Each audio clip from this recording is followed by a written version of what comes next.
Radyo DZBB, serbisyong totoo. Walang kinikilingan, walang pinoprotektahan, serbisyong totoo lamang, walang iwanan. DZBB, Super Radio.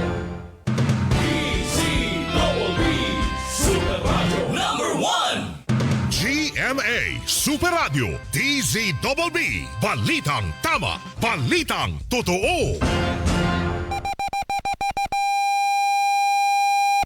Oras, alas 3:31.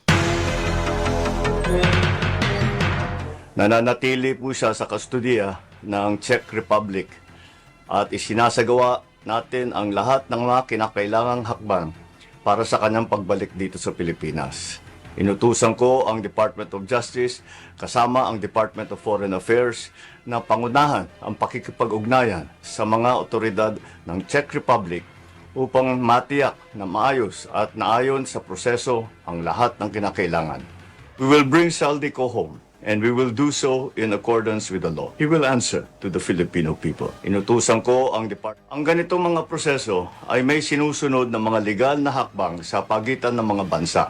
Kaya't nangangailangan na sapat na panahon upang maisagawa ng tama. Umaga na! Balita na!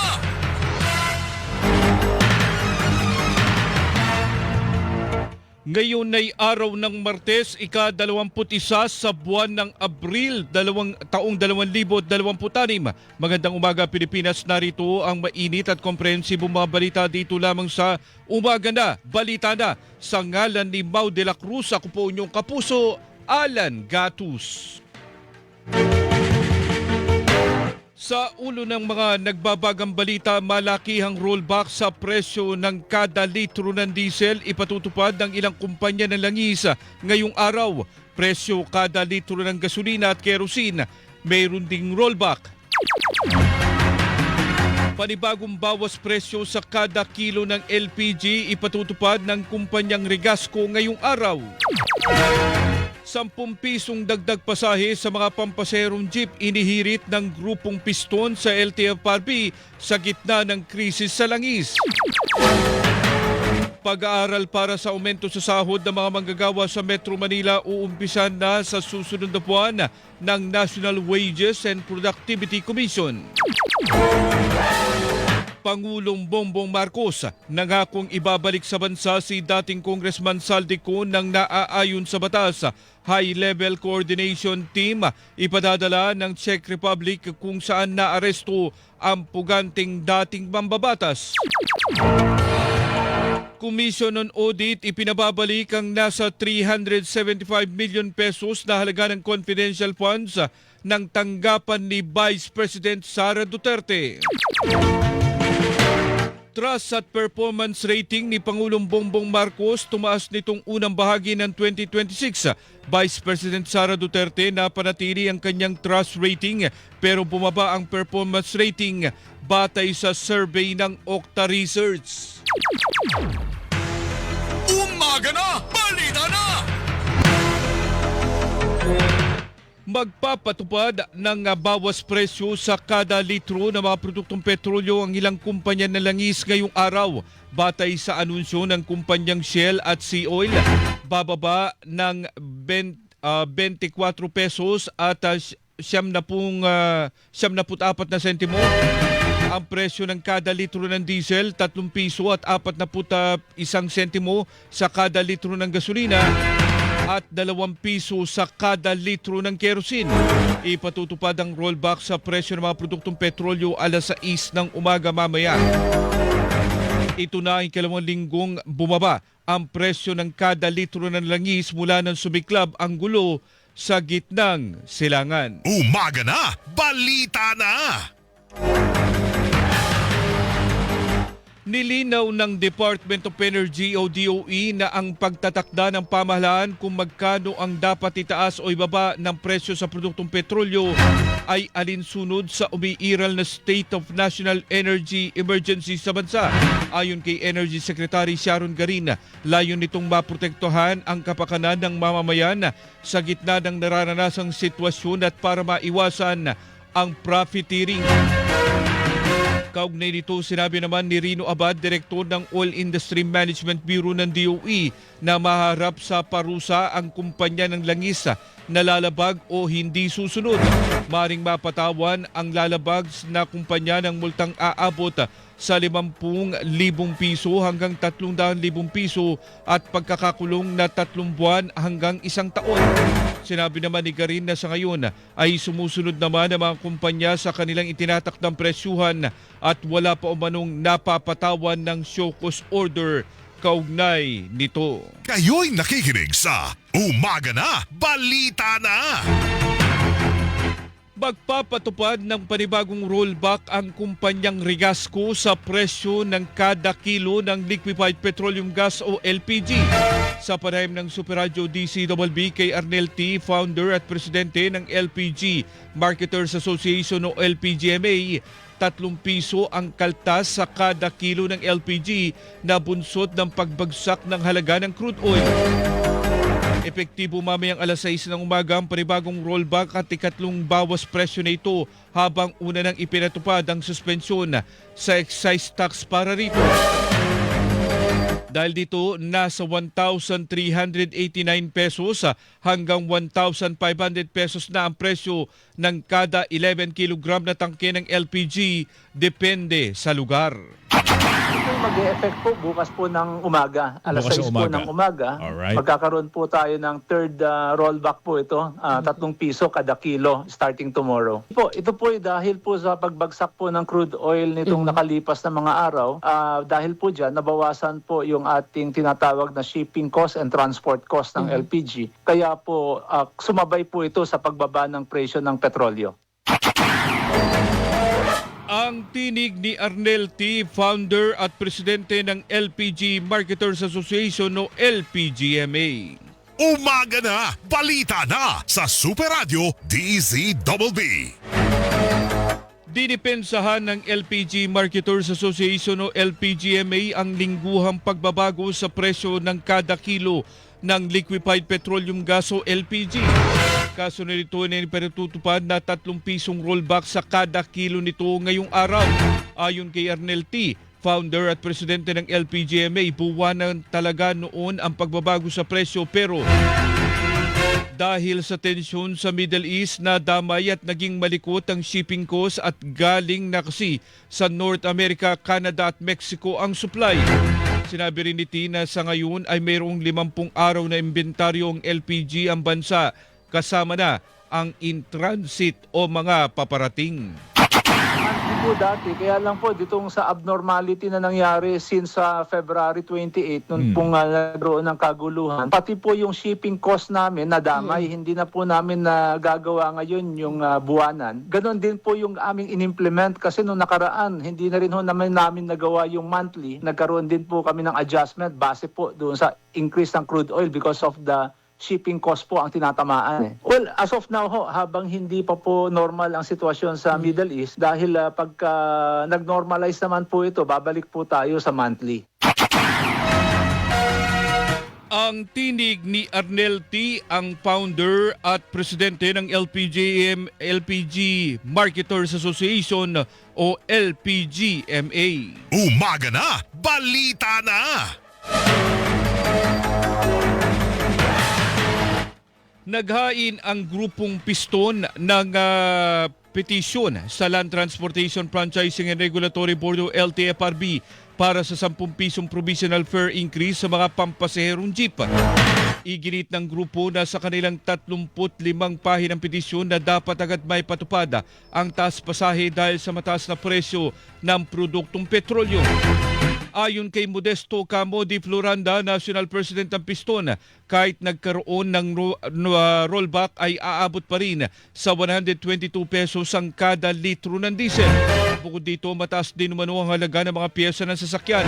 Umaasa naman ang grupo na agad na magtatakda ang LTFRB ng pagtinig para sa kanilang petisyon. Umaga na, balita na!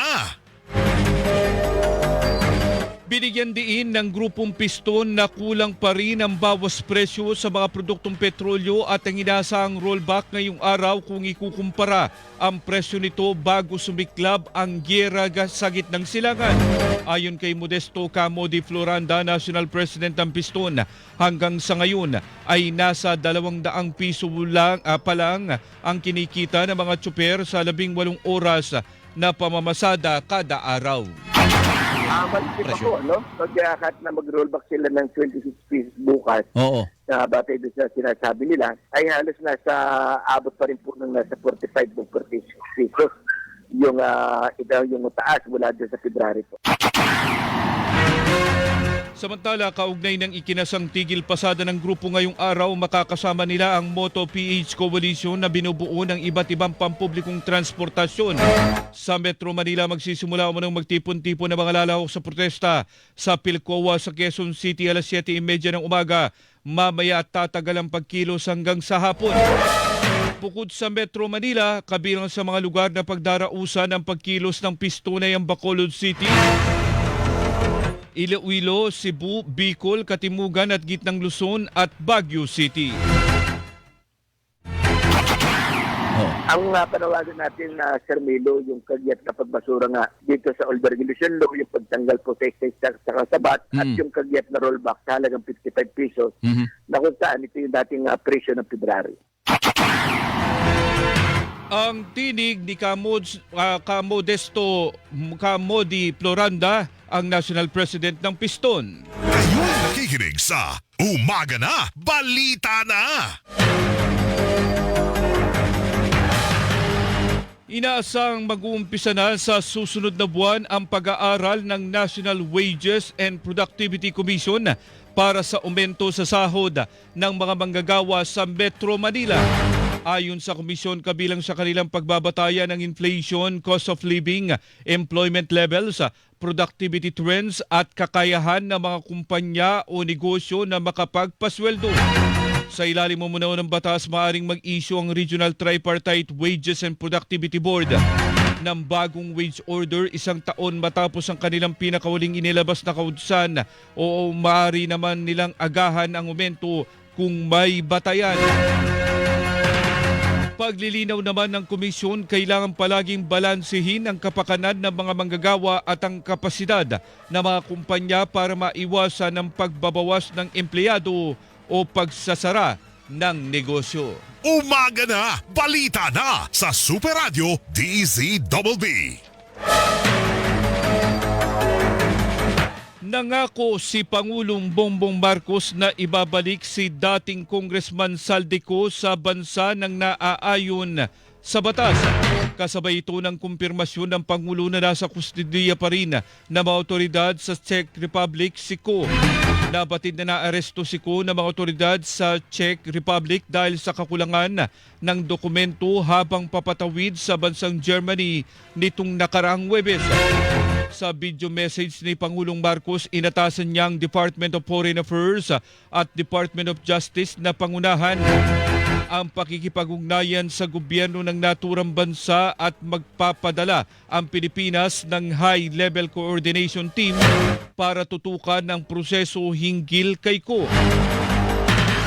Ito ay para magawa ang lahat upang maibalik sa Pilipinas ng ligtas at maayos si Ko para masigurong mapapanagot sa batas ang dating kongresista. Nananatili po siya sa kustodiya ng Czech Republic at isinasagawa natin ang lahat ng mga kinakailangang hakbang para sa kanyang pagbalik dito sa Pilipinas. Inutusan ko ang Department of Justice kasama ang Department of Foreign Affairs na pangunahan ang pakikipag-ugnayan sa mga otoridad ng Czech Republic upang matiyak na maayos at naayon sa proseso ang lahat ng kinakailangan. Ang tinig ni Pangulong Bongbong Marcos. Umaga na, balita na! nakakakita ang isang international law expert ng iba't ibang paraan na maaring gawin para mapabalik sa bansa si dating Congressman Saldico. Ayon kay Atty. Mike Chu, isang international law expert, sa pinakamabilis na paraan ay ang deportasyon na posibleng maging komplikado kung totoong may Portuguese passport si Ko.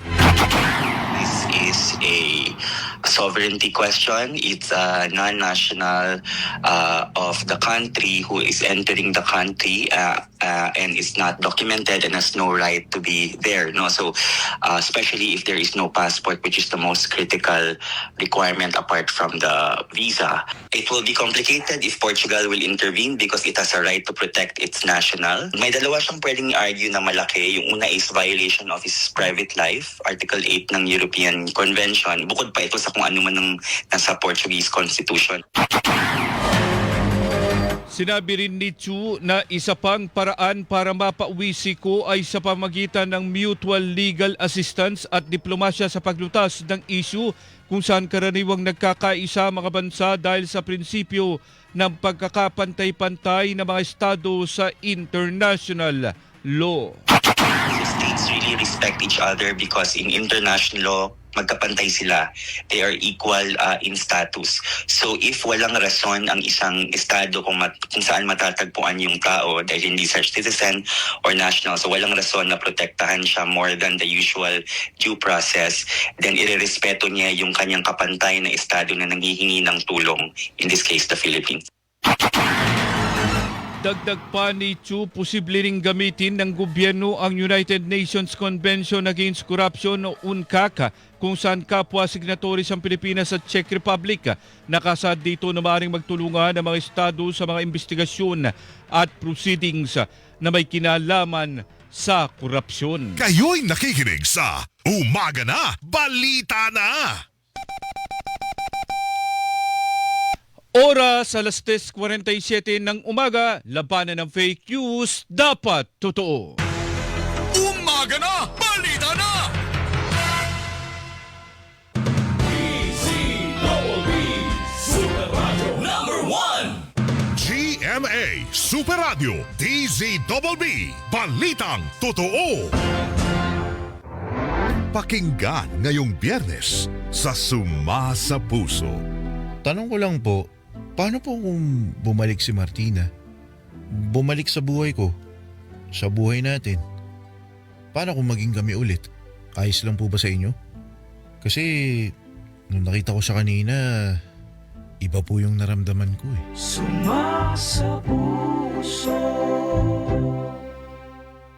Para hindi mahuli sa mga balita, sundan ang mga social media account ng Super Radio DZBB. Mag-subscribe sa aming YouTube channel at i-follow kami sa Facebook, TikTok at X. Hanapin lamang ang Super Radio DZBB para makita ang aming mga official social media account. Tutok na para sa mga balitang tama at totoo, mga kapuso.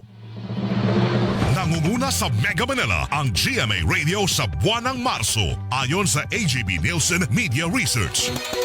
Number 1 sa AM station ang Super Radio DZBB 594 na nakakuha ng 56.3% audience share. Number 1 sa FM station ang Barangay LS 97.1 na nakakuha ng 54.9% audience share. Damang-dama namin ang init ng inyong pagmamahal, mga kapuso at kabarangay. Maraming salamat po dahil kami pa rin ang numero 1 sa inyong puso. Super Radio DZBB at Barangay LS 97.1 GMA Radio number 1. DZBB Super Radio #1. Mga kapuso, si Weng de la Peña po ito. Tuloy-tuloy lang ang aming paglilingkod po on air at online upang lahat ng dapat niyong malaman tungkol sa kaganapan sa ating bayan ay agad niyong nalalaman ng buo sa detalye at buo sa katotohanan. Dahil ang Super Radio DZBB ay walang kinikilingan, walang pinoprotektahan. Noon at ngayon, serbisyong totoo. DZBB Super Radio #1. GMA Super Radio DZBB. Balitang tama, balitang totoo. Umaga na! Balita na! Halos kalahating milyong pisong halaga ng ininalang shabu na kumpiska ng mga otoridad sa isang suspect sa San Jacinto, Pangasinan. Nakatutok sa balita na yan si Carlo Mateo. Carlo? Aabot sa halagang 467,000 pesos na hinihinalang shabu ang nakumpiska sa isang operasyon ng PNP Drug Enforcement Group sa Barangay Gibel, San Jacinto, Pangasinan. Nakilalang suspect na aresto sa pamagitan ng isinagawang drug bypass operation na si alias Mark, 24 na taong gulang, na kabilang sa tinuturing na high-value individual. Katuwag din ng PIDEG ang ilang unit ng PNP sa Pangasinan, kaya naging matagumpay ang operasyon. Maharap sa asong may kinalaman sa pagpapakalat ng illegal na droga ang suspect. Ako si Carlo Mateo ng GMA Super Radio DZBB. Balitang totoo. Umaga na! Balita na! Sa pagpapatuloy pa ng mga balita, ipinasasauli ng Commission on Audit o COA ang aabot sa 375 million pesos na halaga ng confidential funds ng tanggapan ni Vice President Sara Duterte dahil hindi umano tama ang paghawak sa mga ito. Batay sa Notice of Disallowance na inilabas ng COA, personal nilang ipinababalik sa Vice Presidente at iba pang opisyal ang naturang halaga na inilabas sa tatlong cash advances na nagkakalaga ng 125 million pesos bawat isa noong 2023. Bukod sa hindi umano tamang paghawak sa pondo, nasilip din ng COA na bigo ang tanggapan ng Vice Presidente na patunayan na matagumpay na confidential operations kung saan nasa 62 million pesos na rewards ang disallowed dahil walang mga dokumento. Questionable rin ang procurement ng tanggapan kung saan nasa 199 million pesos ang walang valid invoices at sa halip ay may mga acknowledgement receipts lamang ang mga ito. Bukod sa pangalawang Pangulo, kabilang sa mga opisyal na tinukoy ng COA ay sina Special Disbursing Officer Gina Acosta, Chief Accountant Julieta Villa del Rey at Colonel Raymond Lachica, dating pinuno ng Vice Presidential Security and Protection Group. Umaga na, balita na! Wala pang komento sa ngayon ng Office of the Vice President o OVP hinggil sa inilabas na Notice of Disallowance ng Commission on Audit o COA kaugnay ng confidential funds na aabot sa 448 million pesos. Sa pahayag ng tanggapan ng Vice Presidente, kanilang nilinaw na wala pa silang kopya ng desisyon ng COA na ipinisinta sa pagdinig ng House Committee on Justice, kaya wala pa silang komento ukol dito.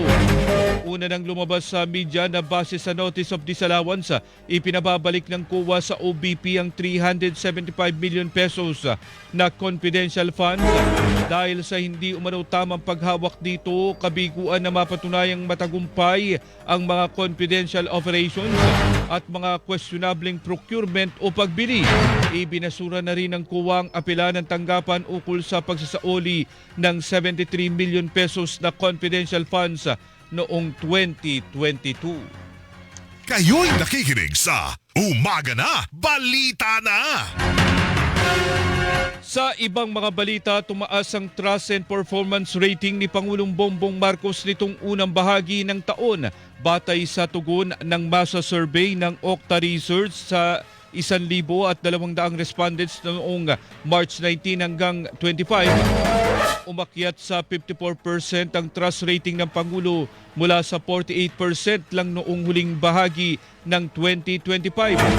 Umakyat din ang kanyang performance rating sa 55% mula sa 51%, kung saan nangangahulugan na nakabawi ang trust at performance ratings ng Pangulo na ngayon ay nasa mayorya na matapos bumagsak ng malaki noong huling bahagi ng 2025. Ang trust rating naman ni Vice President Sara Duterte halos hindi nagbago na nasa 55% nitong unang quarter ng 2026 mula sa 53%, pero ang kanyang performance rating ay bumagsak sa 50% mula sa dating 54%. Ayon kay Professor Ranjit Rai, Fellow ng Okta Research, kabilang sa mga nasaklaw ng pangyari ng survey ang unang linggo ng giyera sa Middle East at ang proseso ng impeachment laban kay Vice President Sara Duterte. Yung impeachment complaint kasi na-capture, yung impeachment process po na-capture ng survey na to. Yung unang month, yung nag-file ng case against her, hindi natin alam kung may epekto yun. Hindi natin alam rin syempre yung epekto ng yung nangyayari sa Gulf, no? Syempre mas nakita si Presidente nagbibigay ng ayuda, gumagawa ng aksyon. So baka iba rin yung mga perceptions ng ating mga kababayan. Ang tinig ni Professor Ranjit Rai, Fellow ng Okta Research at isang political analyst. Umaga na, balita na! Pinatawan ng penalty ng Metropolitan Water Works and Sewerage System o MWSS ang Maynila dahil sa nagpapatuloy umanong water service interruption. Ayon sa MWSS, kanilang namonitor ang umano'y mahaba at paulit-ulit na water service interruptions sa katimugang bahagi ng West Concession Area o sa ilang bahagi ng Las Piñas City, Muntinlupa City, Parañaque City at mga lungsod ng Imus at Bacoor sa Cavite. Dahil dito papatawan ng financial penalty ang Maynilad na mahigit 54 million pesos na katumbas ng halos 328 pesos na isasauli sa bayad sa bawat apektadong customer. Sinabi rin ng MWSS na dapat itong mag-reflect sa water bill ng mga customer sa susunod na buwan habang inatasan din ng Maynilad na bilisan ang pagpapatupad ng solusyon sa mga water service interruption. Wala pang opisyal na pahayag ukol dito ang Maynilad. Kayo'y nakikinig sa Umaga na, Balita na!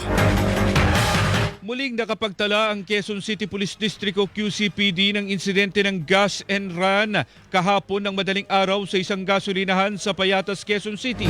Ayon kay Police Brigadier General Randy Glenn Silvio, direktor ng QCPD, nakita sa kuha ng CCTV ang isang puting kotse na nagpakarga ng 1,500 pesos na halaga ng gasolina alas 3 ng madaling araw kahapon. Matapos nito ay tinakbuhan ng driver ng sasakyan ng pump attendant na agad namang isinumbong ang insidente sa mga otoridad pasado alas 8 ng umaga. Dahil dito sinabi ni Silvio na nagpapatuloy ang backtracking ng pulisya para agad na matuntun ang suspect kung saan natukoy naman ang plaka ng sasakyan. Matatanda ang isa ring insidente ng gas and run ang naitala ng Quezon City kung saan sumuko rin ng driver matapos na matukoy ng mga otoridad. Umaga na, balita na sa Super Radio DZBB. Inyong narinig ang kabuuan ng mga nagbabagang balita dito lamang sa Umaga na, Balita na sa ngalan ni Mau de la Cruz. Ako po inyong kapuso, Alan Gatus. Magandang umaga, Luzon, Visayas at Mindanao. Susunod na si Manny Vargas sa Balitang Balita sa Double B. Mga kapuso dito sa Super Radio DZBB, walang kinikilingan, walang pinoprotektahan, noon at ngayon, serbisyong totoo. Umaga na, balita na! DZBB #1 sa Mega